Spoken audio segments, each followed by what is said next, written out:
Our schools here in the U.S. have, unfortunately, very, very high dropout rates. I didn't know this, actually, but when I found out, I realized I had to do something about it. My passion for environmental issues, for wildlife, wild areas, for toxic-free lives, homes, for healthy food, drove me to study and learn on my own. So back in the 80s, I started the Center for Environmental Education. Before the internet, teachers could not find what was out there. In Washington State, they developed recycling curricula that was really good. You could tear it out, take it out of a 3-ring binder, make a Xerox copy, and use it wherever. I called Washington State, asked them, could we do that here in California? We were living in California at the time. I think this was 87. And then they said, yes, absolutely, we'd love that. Love it if you'd do that, because we worked really hard on this. And it was really good, clear for all different grades, all the way through K to 12. California said, oh, no, no, no, we're working on that ourselves. So that's what drove me to start the Center for Environmental Education. The good news is that that organization is no longer necessary, and I closed the doors, which is supposed to be our goal, right, when we start a nonprofit. But the internet is why. It's not because I achieved my goal. The internet came along, and information is flowing freely, which is fantastic. But what's happening to our kids right now, more and more, every year it's getting worse, is a complete loss of belonging, a loss of sense of community. We're losing those things, especially here in the U.S., other countries as well, but especially here. The obvious things are getting in the way. Technology, parents working so much, and feeling stressed, not spending the time with their kids that they need to, not thinking about those things that perhaps they got when they were kids and realizing it. So, it's also educating our parents. But how do we get to our parents? We get to our parents through our kids. And how do we get to our kids? We get to our kids through our schools. And something that really, really is significant is civics, social studies. When I was in elementary school, middle school, high school, my teachers were telling me about the privilege of voting, about how amazing, how many people died so that I have the privilege to go out and vote and be able to elect the people that are going to make the laws that I'm going to live by. Our kids in schools today aren't hearing that anymore. It was very quietly sort of taken out of our schools, which that's a whole thing I'm not going to try to get into. I'm going to deal with what we can do about that.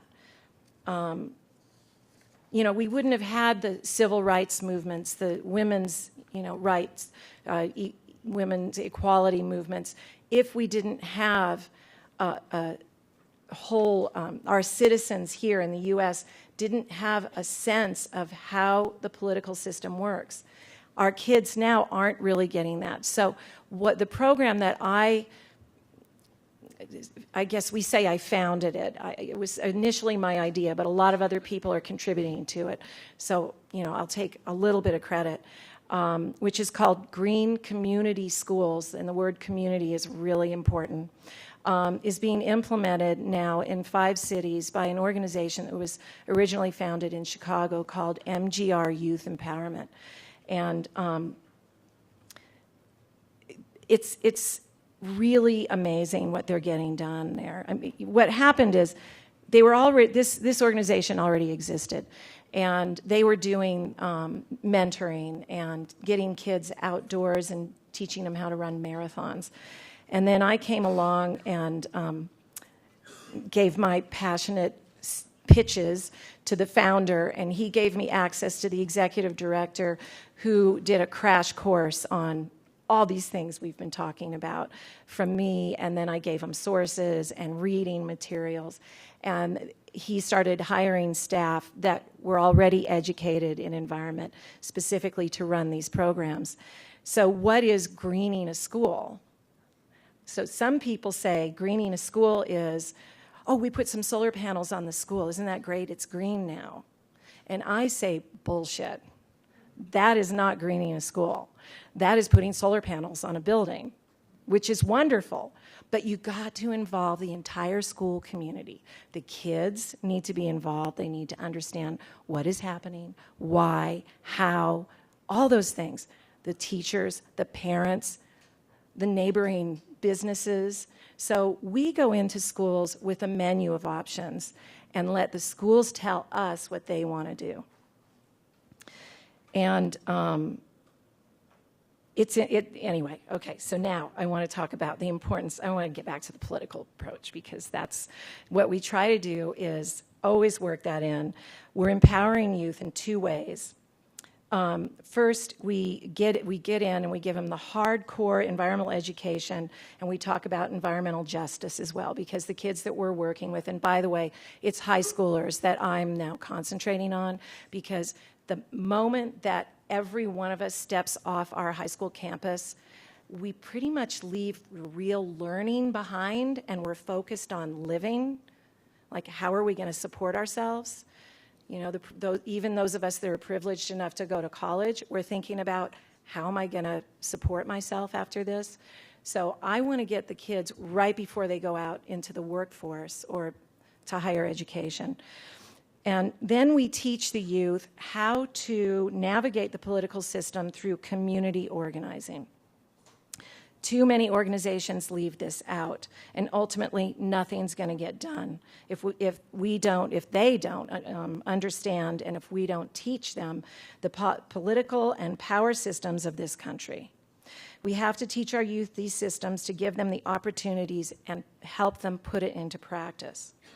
If the environment that our kids are living in, this is a great story too, is trashed, is polluted, is messy, there's litter everywhere, then they're not going to have community pride.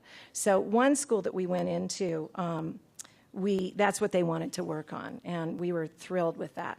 So we had helped the kids research which elected official was in charge of their neighborhood. Then they took individual pictures of themselves in their communities, holding up signs saying things like, why is there so much trash in my community? Or how do I get sidewalks that are not broken and cracked? We printed the pictures, we sent them to the council member, and with handwritten letters requesting a meeting with her. A week later, the students followed up with calls to the council member, confirming that she had received the letters requesting a meeting. This is how you get it done. The council member then arranged to meet with the youth. The students were prepared with very specific questions about how they could influence their community to make these improvements that they were hoping for. And for instance, what is the process to get more garbage cans? How do they get the city to repair the sidewalks? The council member was very receptive at the meeting and even gave the youth her email and personal cell phone number, and she became an ally. So those youths are now making video walking tours of their neighborhood. They were able to get on the agenda for the city council meeting, and they're this month in August, and they're going to share their videos at the council meeting and really get things done. And another example of what we've done, we've talked a lot about water here.